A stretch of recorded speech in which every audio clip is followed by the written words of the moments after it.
संसार में कोई सुखी नहीं हमारे शासन में। सही बात है हमारे। अगर कोई सुखी है तो हमारे राक्षस।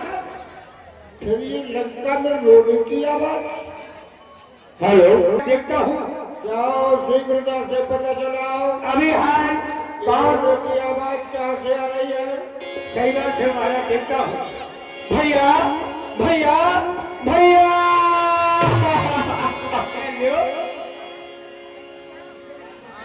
हेम चली गए थे 14,000 सेना को चौपट करा के तू फेंकना चली गए। भैया के पास जाओ, तुम जाओ। अभी है महाराज के जीवन के जय जयकार हो। क्या समाचार है? समाचार ये है महाराज, आपकी छोटी बहन स्वरूप रेखा दरबार में आना चाहती है। क्यों रे सेवक, ये नियम कब से पारित किया गया कि स्वरूपा को दरबार में आने के लिए आदेश लेना पड़ेगा? किसने किया ये पारित? नन्ना पारित तो आजा जी।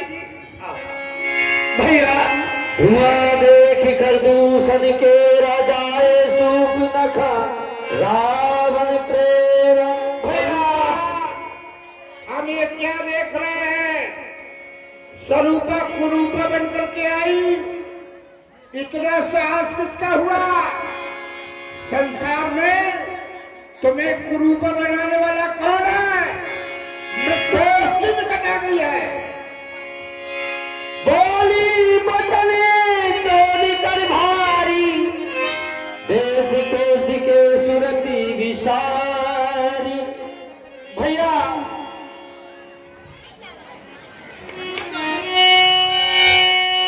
भैया के लड़के राम लखन उड़ीसा गंगा के वन में आए हैं।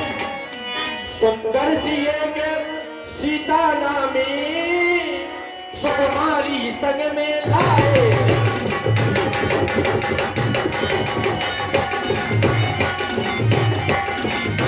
बागे हैं और लड़ाके हैं जैसे शमशीर उन्हीं की हो। और यो पंचवटी में रहते हैं जैसे जागीर उन्हीं की हो।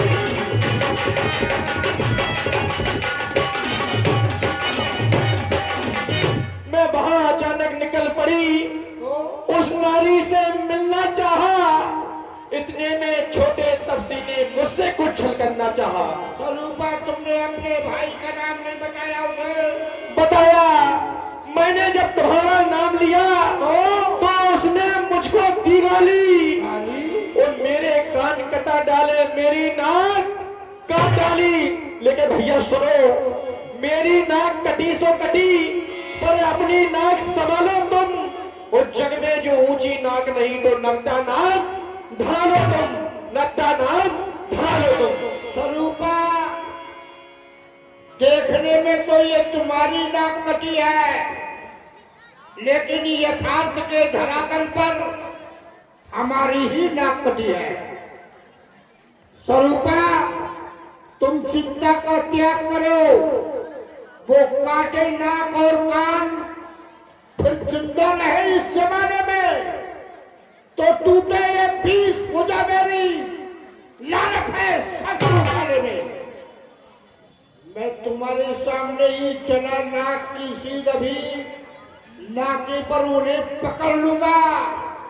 तेरी आंखों के आगे ही दोनों की नाक रगड़ दूंगा, बल्कि दूंगा उनके नके डाल, उन्हें नाकों चले चबा दूंगा। यमपुर का नाका दिखलाकर दुनिया से उसे मिटा दूंगा। स्वरूपा, तुम जाओ। सुकेल वैद्य के यहाँ एक बात समझ में नहीं आई। तुमने तुम्हारी सुरक्षा के लिए हमने खरदूषण कृष्णा की चौकी स्थापित की थी, तो ये समाचार, ये दुराचार तुमने उस खरदूषण से नहीं कहा। अरे उसका तो वही अखाड़ा था, तुमने उस फलभूषण से नहीं कहा।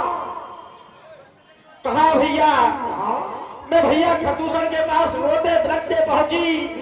हुआ क्या? वो सेना लेकर उनसे घोर संग्राम किया। इतने में बड़े तपसी ने उन सबका काम तमाम किया। पृथ्वी पर भार रुधिर की थी, अरे लाशों पर लाशें पड़ती थी। मैं खड़ी वहां पर देख रही उन सबकी गर्दन कटती थी। भैया खरदूषण 14,000 सेना के साथ समाप्त हो गए, वीर गति को प्राप्त हो गए। एक तपस्वी के द्वारा 14,000 राक्षसों के साथ खरदूषण त्रिशरा का संहार किया गया। तुम अपनी आंखों से देख करके आई हो। साथ में थी, लेकिन फिर भी तुम चिंता का त्याग करो। था किस धर्म से उस गगन तलक, ये रचना समस्त मुझी में है। आज्ञाकारी है ये चंद्र और सूर्य, सब उदय मुझी में है। मेरी त्योरी के चलते ही ये त्रैलोक कांपने लगते हैं। भैंसे मेरे इंद्र, कुबेर, वरुण लंका में सेवा करते हैं। तुम चिंता का त्याग करो, जाओ सुषेण वेद की यहाँ उपचार करो। सूख न भय समझाए कर बल बोल से बहुभाति। गयो भवनी अति सोच बस, नींद पड़े नहीं रात। नींद कैसे आ सकती है? स्वरूपा ने बताया कि खरदूषण त्रिशरा का संहार 14,000 राक्षसों के साथ केवल एक तपस्वी के द्वारा किया गया। तो हम ये सोच रहे हैं कि खरदूषण मौसम बलवंता, ताही को मारे बिन भगवंता। खरदूषण तो मेरे समान बलवान, बिना नारायण के उसका संहार संभव नहीं। तो क्या उस नारायण का अवतार इस धरा पर हो गया है?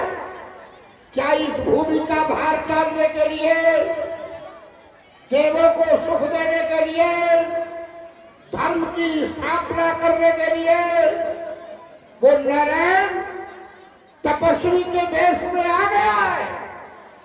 अगर आ गया है तो धर्म ग्रंथों के द्वारा, संतवाणी के द्वारा ऐसा बताया गया है कि संसार में बिना भजन के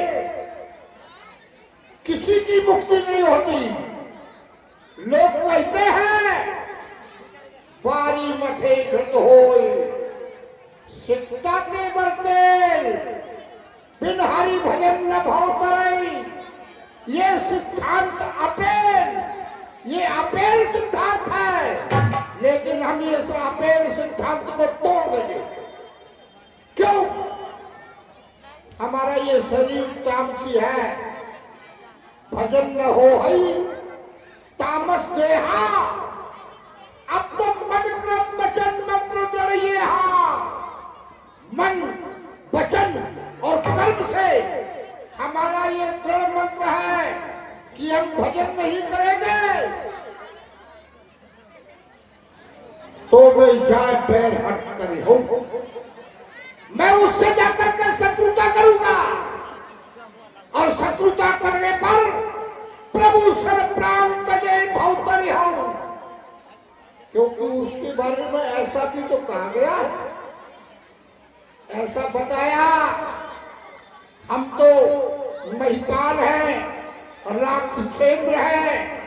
वन मृगया करने जब बालकपन में वो जाता था तो ऐसा बताया गया है कि जे मृगराम बाण के बारे ते तन तक सुरलोक सिधारे। अगर उन्हें मुक्ति मिल सकती है तो हमें क्यों नहीं? केवल यही उपाय है।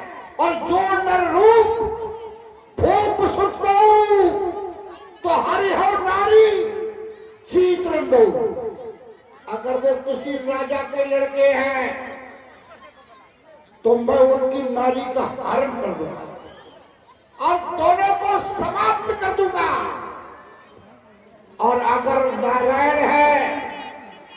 भगवंता है तो मैं निश्चय ही उससे शत्रुता करूंगा, लेकिन उसकी नारी का हरण करने के लिए ये मंत्रणा तो गुप्त होना चाहिए, और ऐसी मंत्रणा सफल करने के लिए छठे श्रवण में आवाज नहीं जाना चाहिए। इसके लिए सहायक हमारा उचित कौन है? एक सहायक है, मामा मारीच महामायावी है। तो हम शीघ्रता से मारीच के पास चलते हैं। इस कार्य को हमें शीघ्र अति शीघ्र करना है। ठहरो मामा मारीच, मैं तुम्हारे पास आ रहा हूं।